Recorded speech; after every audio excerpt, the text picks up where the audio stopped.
1 in 5 people will have a psychiatric disorder during the course of their life, and 50% begin before age 14, and about 75% begin before age 26.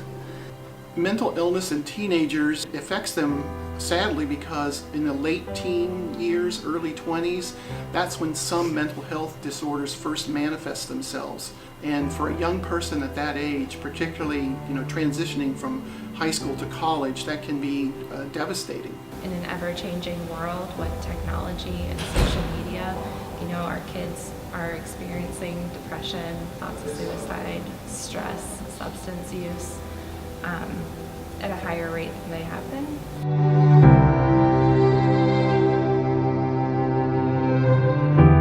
There's depression, which is sadness. We all get down. But then there's biological depression, which is a chemical imbalance in the brain, runs in families. It's often triggered by something that happens in life, but it's something that is a biological disorder, kind of like asthma. So when you say you're clinically depressed, we're talking about a chemical imbalance that causes changes in mood, sleep, appetite, energy, concentration, suicidal thinking, and it's kind of like walking in a cloud or in pea soup. You can't get out of it. Sometimes it's not related to stresses in life, and it just comes on by itself, but it has a life of its own. And that kind of depression is very different than being appropriately depressed if a relative dies, or if your pet gets sick. You get down, but then you kind of get over it. If you're clinically depressed, you don't just get over it.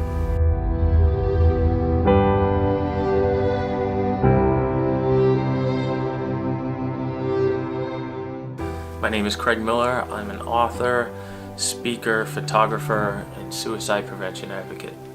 I was about 8 years old the first time I considered suicide. In fact, I remember the moment very distinctly. It was a really overwhelming time for me. I didn't have a lot of support and a lot of things around me that could help me. In fact, pretty much everything around me scared me. When I grew up into my teenage years, I had never done anything with the OCD that had started so long ago, and I never talked about the issues and the things that were happening to me. I had never been introduced to a counselor. I didn't feel safe to communicate how I felt to friends or family. And then I became a teenager, and when you're a teenager, you're going through enough stuff on its own. There's all kinds of emotional things, and you're trying to find yourself, and you're trying to figure out your identity and your place in the world, and people are asking you what you want to do with your life, and you're just like, I need to stand on solid ground before I can forecast my path and plan my route. So I'm going through what I'm going through as a teenager, but then you compound it with depression and anxiety and mental health issues and suicidality and this overwhelming fear that I lived with. I felt completely alone. I felt like no one understood me and no one got me, and that was very, very difficult, and the thought of suicide became a very real option to me. I think that there's a lot of stigma and shame because for a long time we didn't know that much about mental health, and I think that there's been this long-term belief that a lot of it is self-inflicted, and if it's self-inflicted, then there's that belief that we can overcome it on our own if we just work at it or work through it. When in reality, it is a condition that we do need help for. Only about a quarter of teenagers that have mental health problems will actually seek help. And part of this is because the stigma of having a mental health problem is so great. You've got this reluctance to talk about it, that there's shame associated with it, that it's still, unfortunately, it's different than having a broken arm, having diabetes, having cancer. There's a reluctance to say, I have depression or I have bipolar disorder. And we need to fight to remove that stigma. And the shame that's associated with suicidal thoughts and feelings. People just don't feel like they have anyone to talk to, or that people wouldn't take them seriously or really listen.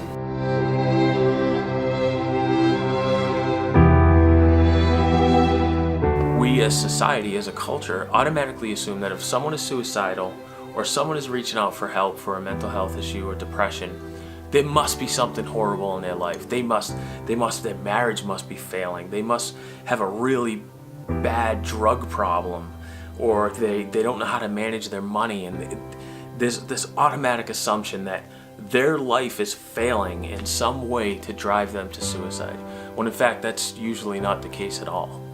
It's usually just depression and mental illness and things that go along with that.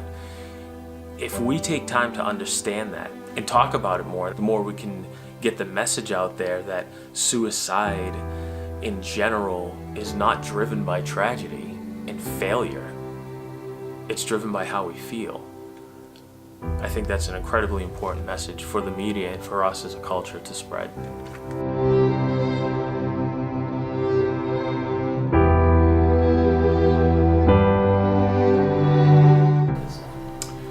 The warning signs of suicide include changes in behavior, taking increased risk, using more alcohol and drugs, changes in mood, radical changes in mood, sleeping too much or sleeping not enough.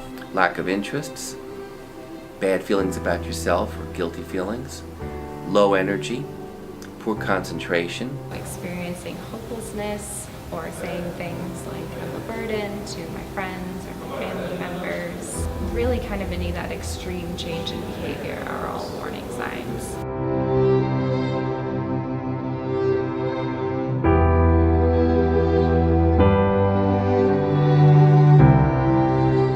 I didn't want to upset anybody. I didn't want to hurt anybody. I just wanted to go. And I felt like maybe life isn't for everybody. That was a really dark place. It was a really, really sad place to be. And I'm grateful that it worked out the way it did, because I was wrong.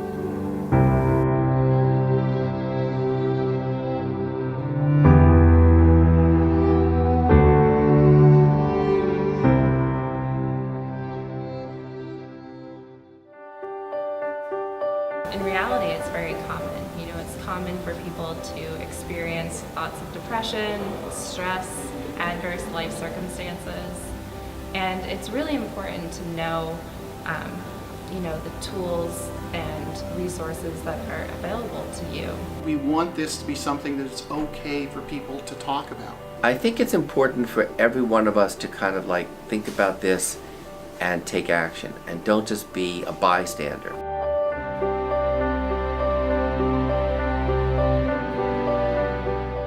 Definitely address suicide and spread awareness about suicide and ultimately prevent suicide. Get involved with education. Make sure that your schools and youth organizations know about warning signs and risk factors and how to help a friend.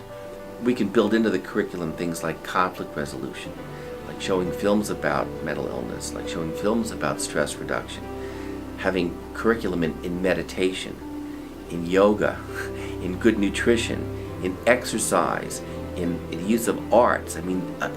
Creative means non-academic activities really do tap into the things in life that are meaningful to us, and they engage students with each other.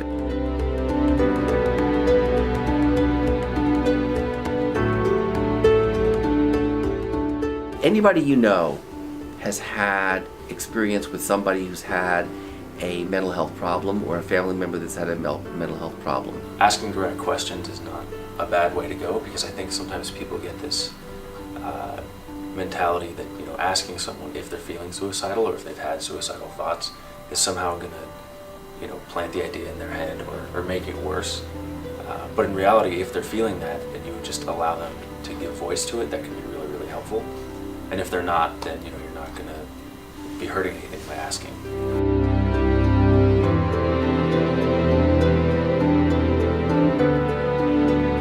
If someone you love is feeling suicidal, you immediately get scared. You get scared to death, and how am I going to help them? And they can't have thoughts like this, and it's so dangerous, and what's going to happen next? And I get that. But at the same time, You don't want to make people who are suicidal feel worse about themselves for having a thought that they can't even control. You want to let them know that it's a thought and it's okay, and we can get through it, and we can ride it out, and we can see what happens, and we can work on it, and I'll support you through that. I think the key to supporting someone else is to listen, to truly be present for them, to not judge them, to create the kind of environment where it's safe for them to talk about their thoughts and feelings and what they're experiencing.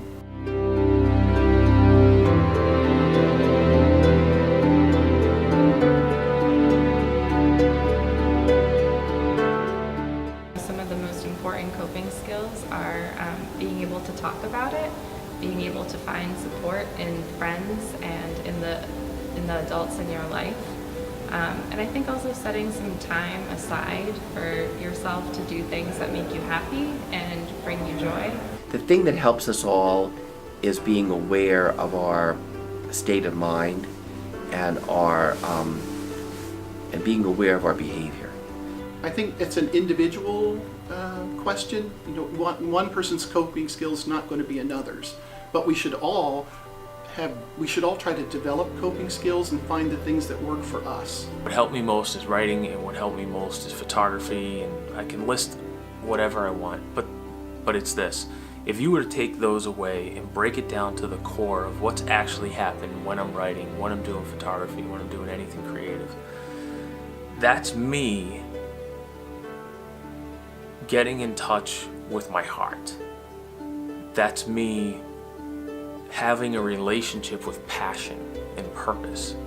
So it's not really writing, it's not really photography. What helped me cope the most was listening to my heart and letting myself become what I want to become.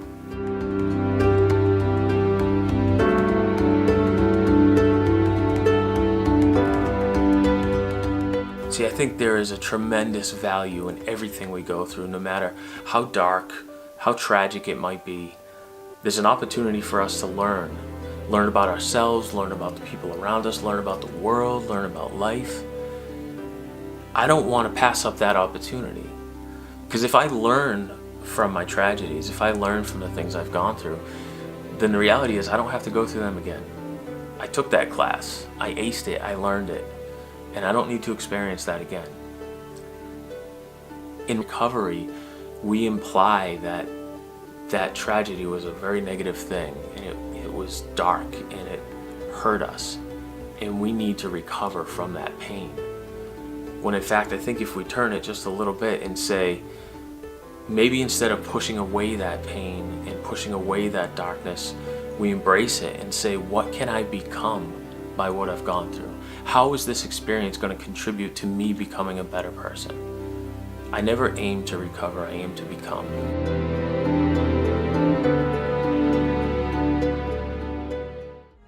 I finally want to be alive.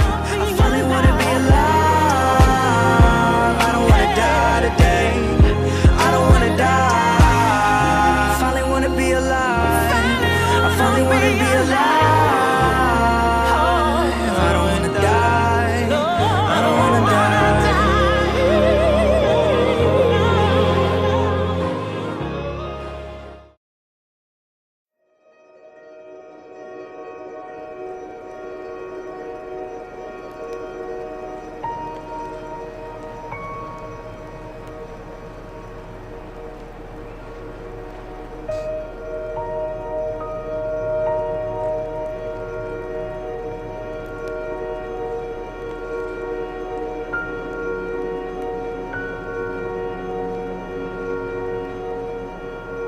Boston's very territorial, and we're a neighborhood-based city.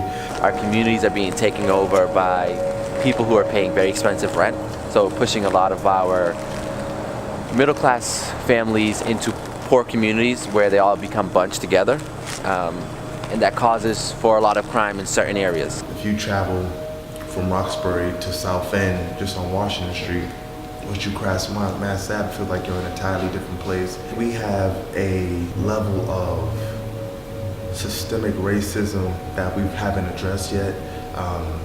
We still haven't gotten over busing that happened in the 70s. We haven't discussed some of the issues that were historic to the neighborhood that continue to impact our city today. Somebody who comes from, let's say, Billerica or somewhere in the North Shore or any little quiet town, they got just as much, if not more, drugs as we have in the inner city.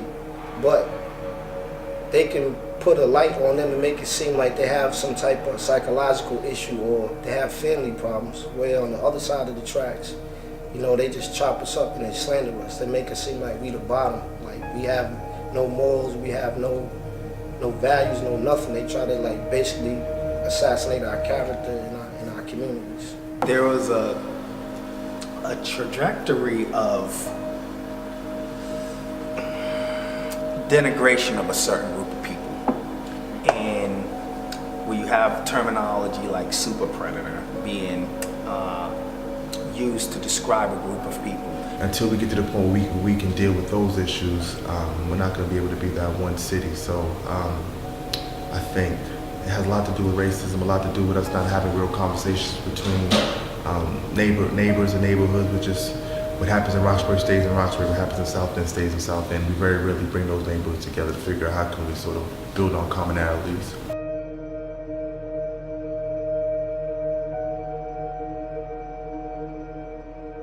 The criminal justice system has a path, right? If you get arrested, you get booked at a police station, then you go to court, the judge sets a bail or releases you on a personal recognizance, and then there's a trial and everything after that. The mission of prisons has really run the spectrum now, and Massachusetts is particularly unique because the original intent, which actually started here in Massachusetts, is rehabilitation and to help individuals get the services, get the support, get the programming that they need to re-enter society in a positive, productive citizen. There are about 3,000 people who come out of federal, state, county prisons and jails every year, who return to the city of Boston. Roughly about 97% of the folks who are incarcerated are coming home at some point. So it would benefit the folks in mainstream society to make sure that they do all that they can do to help these folks to correct themselves when they're in that situation, because they're coming home.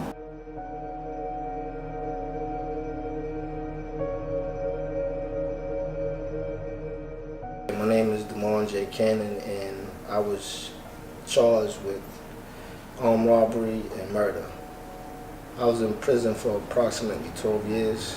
I was ordered to serve the remainder of my natural life in MCI City Junction, Walpole, but through prayer and me learning how to utilize the system in the library, the law library specifically, and seeking out information and resources, God blessed me and I overturned my case in July 17th of 2007. And the following year, June 25th, 2008, I copped out, or I took a plea deal for 12 and a day, which is 12 years, 12 months and a day. When you're in prison, you're cut off. It's kind of like having one of your limbs cut from you. You're emotionally, psychologically, everything. You're detached from it, because while you're incarcerated, you can't go to a loved one's funeral and feel that pain. It's a whole new world. You're like an alien. So all of those emotions, from a gentle touch or a hug, from a loved one, or a kiss or anything, you touch or you hug people when you get visits, but it's not the same, because it's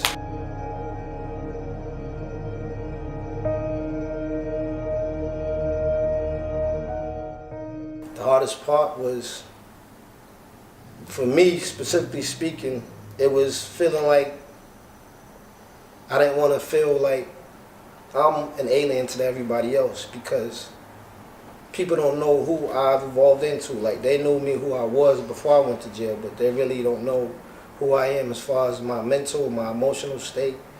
Some people, they have their own phobia is about people being incarcerated, and it's not just society. It can be people that you hold near and dear to your heart. There are lots of roadblocks for returning citizens. First, many of them do not have a high school diploma or are educated and really need to get those skills. Folks can't have a difficult time getting jobs. If they do get jobs and their employers then find out about it somehow, many times they're fired. From the time that they slap those handcuffs on you and put you in those dungeons or those prisons, you're literally frozen in time. So transition back out here into society, because how the world has evolved and how it constantly changes from the technology to the communication. Am I computer literate?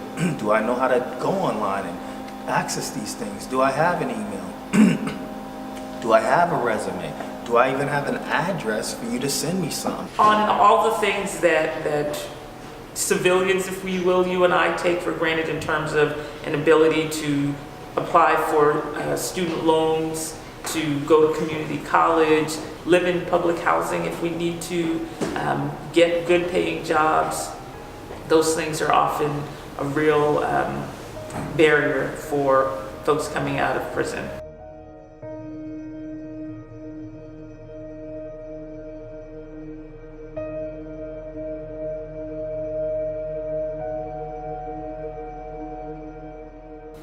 If you don't have a support system, if you don't have resources, to try to find work, try to find shelter or homes, there's a lot of things. And also what I've come to know from my own experiences in dealing with it is you have to seek some sort of type of mental help, because again, I say, when you're in these jails and institutions, the things that you see on a daily basis are not normal.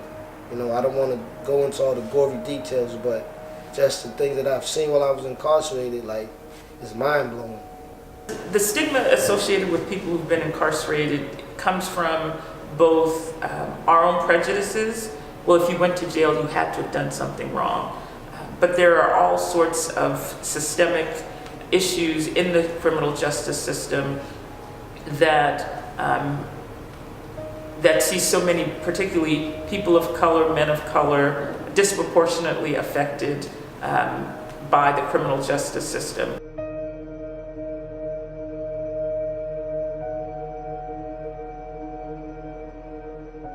A lot of young kids grew up with people telling them, you're going to be a failure, you're never going to amount to anything.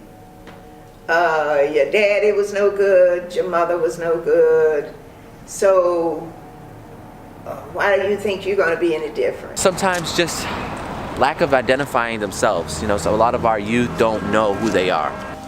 In many cases, a lot of the reasons why they ended up in the places they ended up in was because they didn't know how to properly access resources. Where are the jobs? Where do I go to get health care? Where do I go to sign up to get some housing if I'm not positioned to secure my housing on my own? A lot of the folks from our community are dealing with undiagnosed, whether it be PTSD or CTSD, where it's continued trauma. Since I've been out, I haven't truly allowed myself to quote-unquote be free. There's still these issues of being incarcerated for over a long period of time that once you take time to really self-evaluate yourself and really do some internal searching, you can see the little, if you will, flaws in your character. Because you're confined to a form of space, psychologically you keep that. Like me, I don't go out as much as I used to.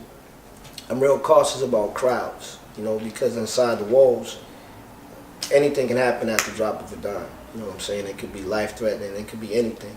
Whereas you come out here and you transition into society, you got people that you bumping shoulders with on a daily basis. And when you've been molded psychologically to deal with and see things that are inhumane, it kind of carries with you. And unless you go and get some help and seek therapy, it affects you.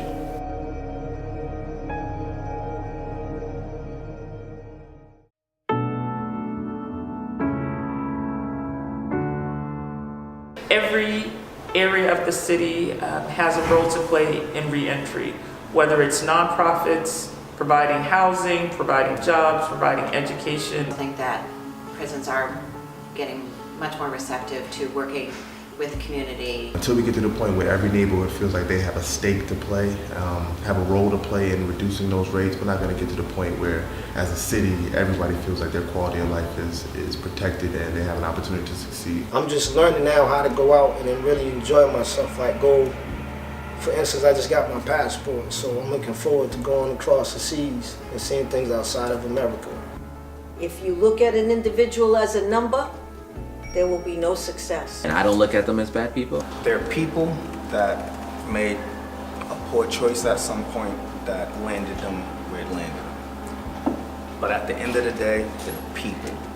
You gotta have empathy, you know what I'm saying? A little bit understanding, and don't be so quick to judge anybody just because of a mistake or a choice that they made in the past. Because they're people. They want to be loved just like anybody else.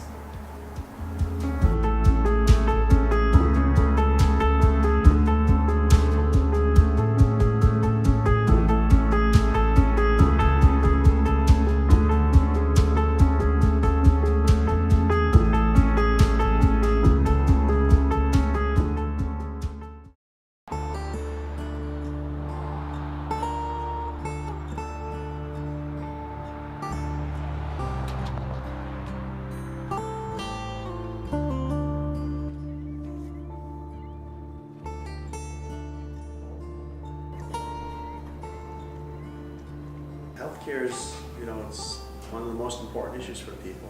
And, the definition of healthcare these days is so broad. So it's not just you're going to your doctor, you're taking your medication. It's, do you have access to housing? Do you have access to food? There's so many other issues that impact your health. Healthcare is extremely difficult for immigrants to access in most cases. First of all, if you have legal permanent residence, there is a bar on you accessing certain types of healthcare for a certain period of time that is quite lengthy.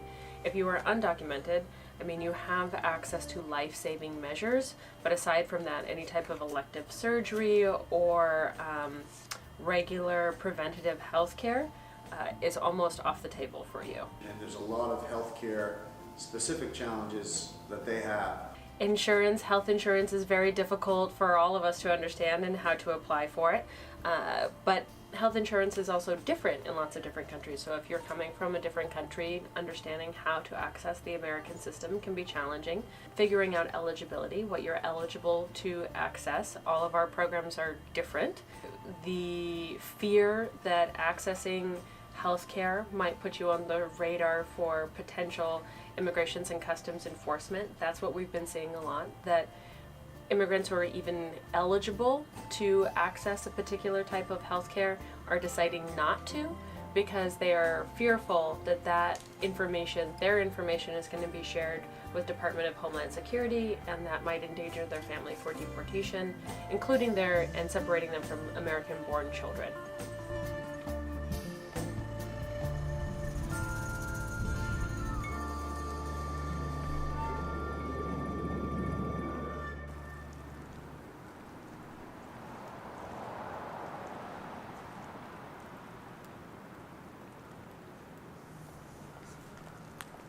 Mi nombre es Fanny, tengo 42 años, soy colombiana.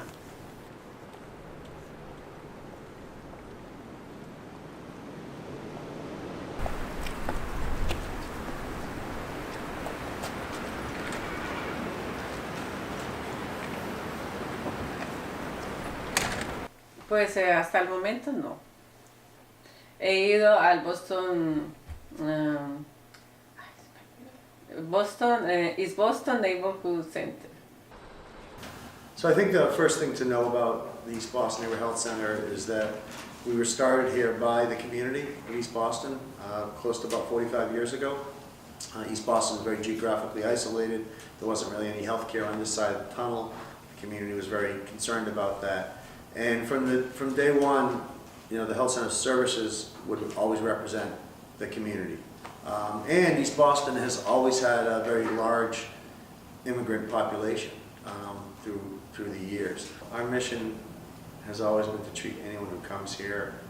Now more than ever, that is a challenge financially, and it's a huge burden to the organization. We struggle with that every day. But I think it's the core of who we are. We're not going to judge someone based on where they're from, or what language they speak, or the color of their skin, or their sexual orientation, or anything. If they come for healthcare, we're going to provide it. Bueno, pienso que la comunicación difiere un poquito. Cuando se necesita traductor, toma más tiempo para conseguir el traductor. Pero en sí lo atienden a uno. It couldn't be a sort of bigger, challenging time. The new administration based both its campaign and its current policies on a nativist approach, attempting to vilify and ostracize the immigrant population, and especially Latinos and our Muslim American population. And so that's definitely a huge impact on it. And it's not just what our president has said, it is also the policies that he has. Every single day we find a new way in which this administration is attempting to either block access for our immigrant population to receive the care that they need, and or make their life more difficult so that they may self-deport. They're bringing drugs, they're bringing crime, they're rapists, and some, I assume, are good people. But I speak to border guards. There are challenges on every single level, whether that is the threat of deportation and increased deportation, the threat of reducing legal immigration and family petition, dismantling the asylum process, access to jobs, discrimination, language access. Currently, we are fighting for Dreamers to have the ability to stay, and so it really has been a battle on almost every single front with the new administration. This is a fight. The fight for healthcare and health access is one that is very simple when you look at it from the statistics, right? We know that preventative healthcare measures saves our state money. We know that it's right to allow children to get the access to care that they need, and that eventually those immigrants become the second and third generation that lead our city forward. And by not allowing them to access healthcare, we do all of ourselves a disservice. I think for everybody, I mean, health is one of the top issues you're ever going to have. Of course, we will always help, no matter what. How I usually summarize it is that we're here to treat anyone who needs their care, anyone who walks through our doors, whether they do or don't have insurance, whether they speak English or they don't speak. Our mission is to provide that care. So that's where we're at.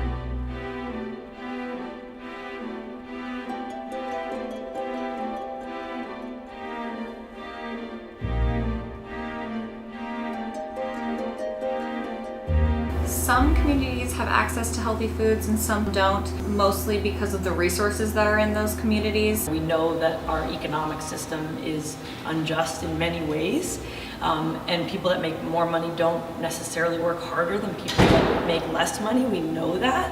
When people have lower incomes, they might be working more jobs, they might have harder hours to get to, say, a farmer's market, and just have a tighter budget to do their food shopping.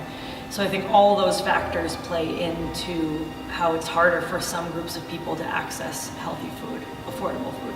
The lack of access to healthy foods in Boston can be challenging, especially for certain neighborhoods that might have food deserts or it's hard to get food to those particular neighborhoods. A food desert is an area where people do not have access to healthy, culturally appropriate, affordable food.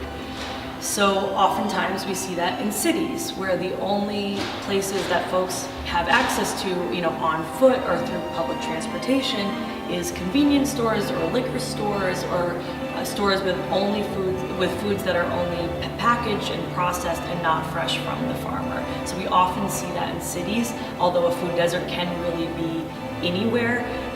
It's just describing the barrier of someone easily accessing fresh, healthy, affordable, nutritious food.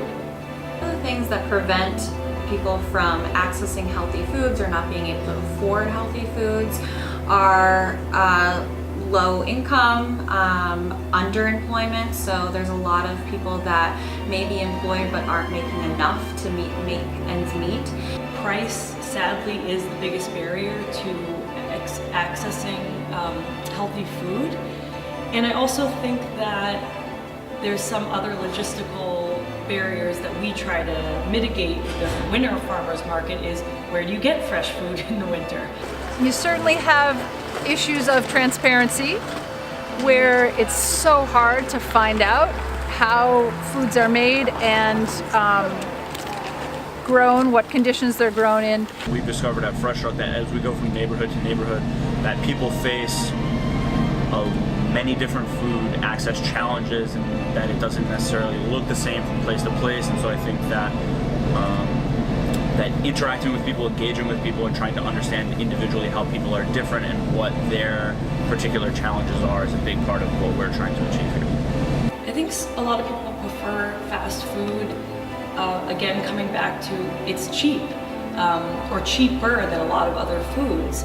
So when you're on a tight budget, you need to be aware of how much you're spending. So if you see something that costs $1 and you see something else at the grocery store that costs $5, it's really easy to go for that $1 thing. And I also think in the name, the fast part, coming to a farmer's market, it is a luxury of time. I believe it's well worth it, but not everyone has that luxury of time and a big enough budget to make it happen. The ease of you have basic supply chain that offers salt, butters, fats, oils, and things at a relatively low price.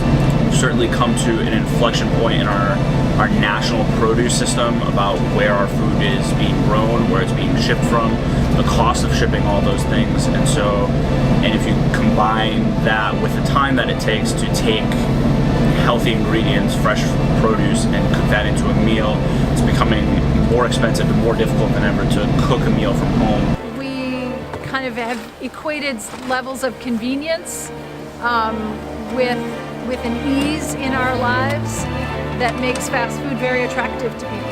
Fast food has of course also been engineered to taste good. It hits us in the salt, in the fat, and the sugars, which are really kind of easy tastes for us to take in, and we think they're really good. When the soil is being tended to in a sustainable way, food costs more money. So when food is cheap, there's some exploitation happening. And so when we support farmers that have really good farming practices and treat their farm workers really well, that food costs more and therefore becomes out of reach for some people that don't make that money. In Boston, we're actually putting enough food into Boston for 3 meals a day or more, but it's about making sure you're accessing the right people. Here at the Greater Boston Food Bank, we know that hunger and health are related, so we have a huge focus on providing healthy food to people in need.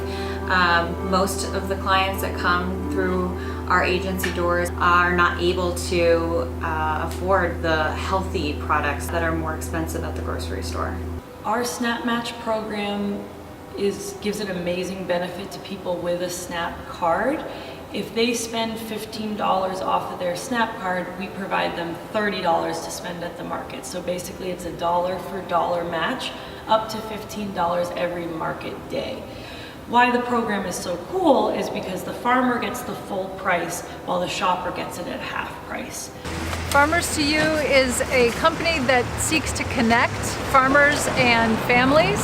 So we've got a bunch of talented farmers in and around Montpelier, Vermont, and they were producing more food than the people in that area could eat.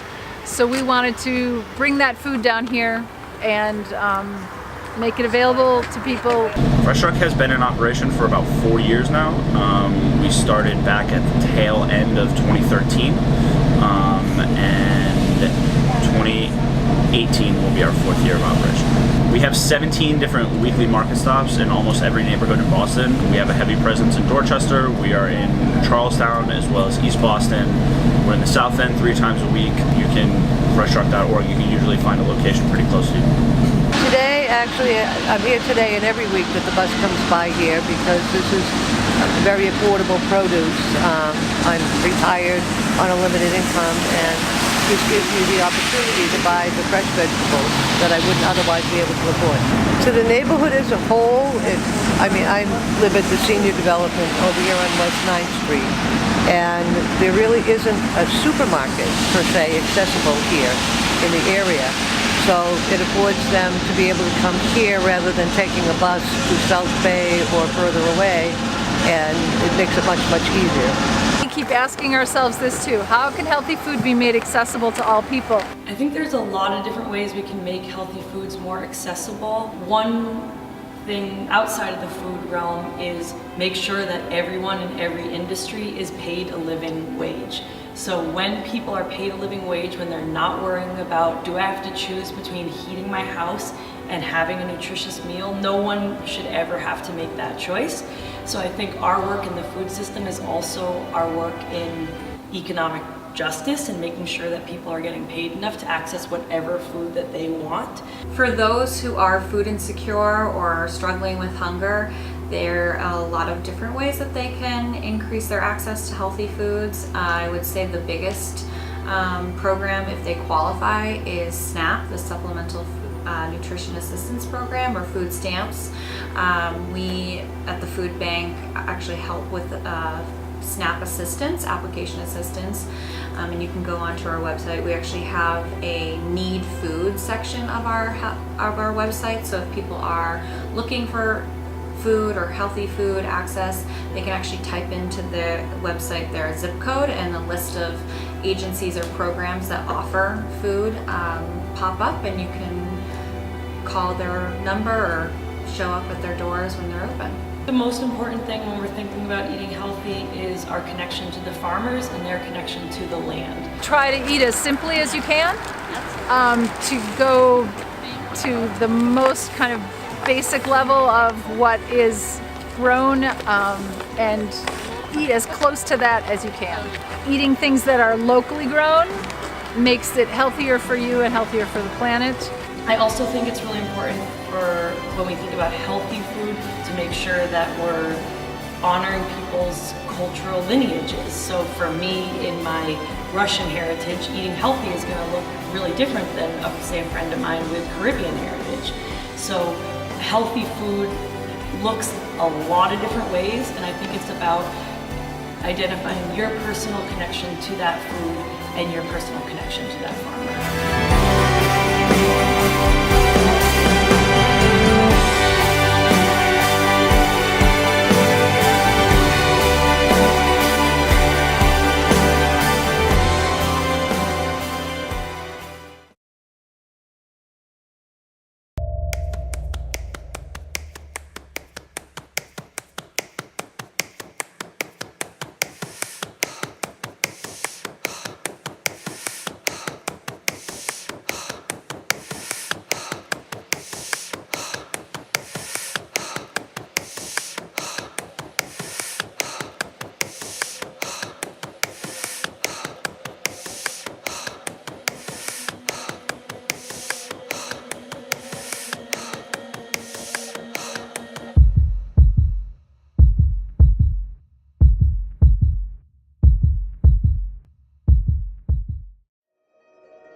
They say about 1 out of 4 or 1 out of 5 people in their lifetime will qualify for an anxiety disorder. The basic form of anxiety is a fight or flight response. I mean, that's, it's a preparation for danger. It's the way the body reacts when we're in survival mode. So I often see 2 different assumptions about anxiety. On the one hand, I see people who think of anxiety as this is an everyday thing, just get over it. Everyone feels nervous sometimes, and that's something that people should be able to handle on their own. And then on the other end, I meet people who think of anxiety as this dreadful thing that people can't handle, that's too much for them, and something that they completely want to get out of their lives, that there's anxiety is only a negative. So I often see these two more dichotomous sides of anxiety, and in my mind, what anxiety is lies somewhere in the middle. Anxiety itself is not necessarily a bad thing. If we didn't feel anxiety, we wouldn't look each way when we crossed the street and did things like that. So if we think of anxiety on the spectrum, it's getting larger and larger and increasing in severity. Anxiety becomes a clinical disorder to me when it becomes so distressing and interfering that's impairing on people's quality of life. There are forms of anxiety that really are over the top and require treatment.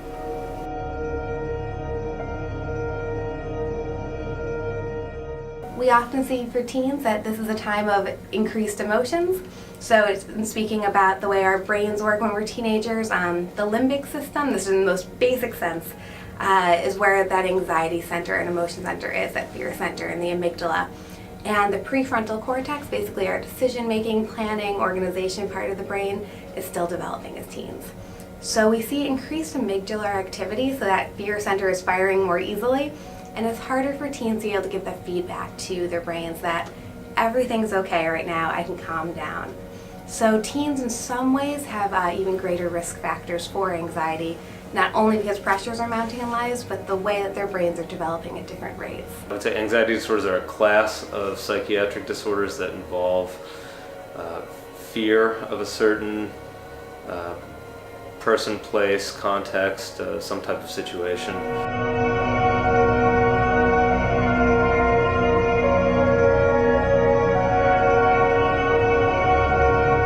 So some common physiological symptoms might be increased heart rate, increased breathing. People might feel things like butterflies in their stomach, nausea, upset stomach. I think people sometimes mistake anxiety disorders for physical disorders. For instance, panic attacks are often assumed by either the person suffering from them or somebody else to be heart attacks or some kind of catastrophic medical event when they're actually not. I mean, they are very uncomfortable and very unpleasant for the person having them, but in a medical sense, they're not dangerous.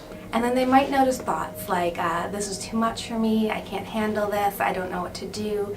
Thoughts that also get in the way of what they want to achieve. Usually there's some type of avoidance of whatever the feared situation is. That could be a social fear, that could be sort of a phobic type fear, something very specific like being in an elevator, driving on highways. Getting injections or shots, blood draws, bridges, elevators, you name it. Some people fear just general everyday things. So is my health going to be okay? Am I going to do okay in school? Is my job going to be okay? Are my friends and family's health okay?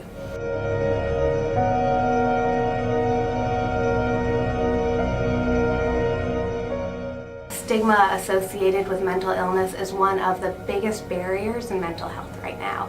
I think it's one of the reasons people don't seek treatment. I think everybody thinks that people who have mental illness, depression or anxiety or OCD, they think that they're weak. You're not really like needing help, and it doesn't get sort of the same like treatment that physical injury does, where people just assume that you're injured and you need help. I think it's something people are hesitant to discuss openly, although it is a very commonly shared experience, so it's unfortunate that that's the case. I think that one of the stigmas that I most hear about mental illness is, why can't you get over it?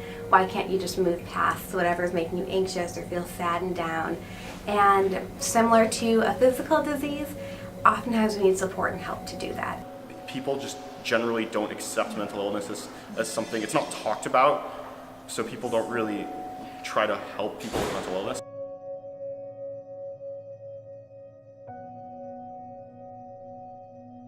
I had to like change the way I acted in my life. Like I was doing things on a daily basis that just like were triggering my anxiety and making it worse. And I had to like just try to change the way that I acted to sort of be more aware of my own problems and my own anxiety and what caused that. Anxiety can often cause our brains to spiral. We'll think all different thoughts, oh no, it's gonna get worse, I'm not gonna get into college, everything terrible is gonna happen, it goes on and on and on. And trying to ground ourselves here in the moment, bring ourselves back from that spiral.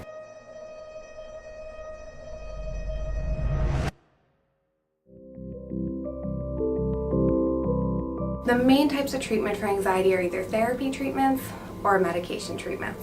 And depending on the severity of anxiety, we've found that therapy is typically the gold standard as a first approach, and then therapy plus medication can help for more severe anxiety. Psychology Today has a good database of local therapists. I think the greatest thing we can do for each other is to say, you know, what's up? You know, you're acting differently. You seem down, you seem sad, you seem anxious, you seem like you're not yourself.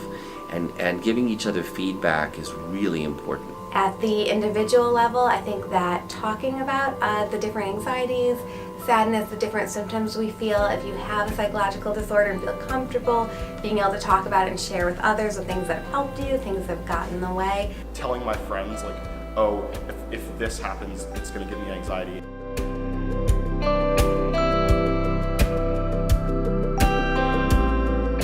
I think a friend or family member's role can be to provide support and understanding. Helping both validate and then gently urge people to approach some of those situations as they feel ready can really be the best way to support someone with anxiety. You can support them best by asking them what they need help with and just trying to be there for them whenever they're having issues and just trying to help them get professional help if they need it.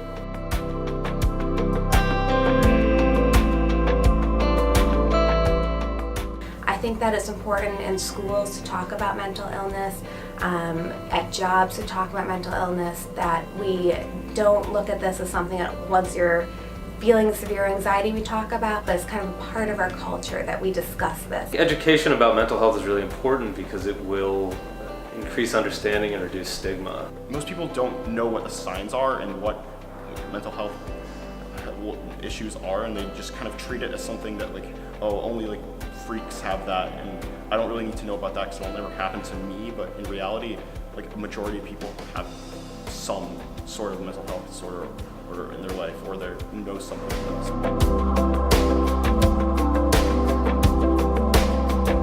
Oftentimes when I work with people who have anxiety disorders, their goal, their hope is to make anxiety go away completely.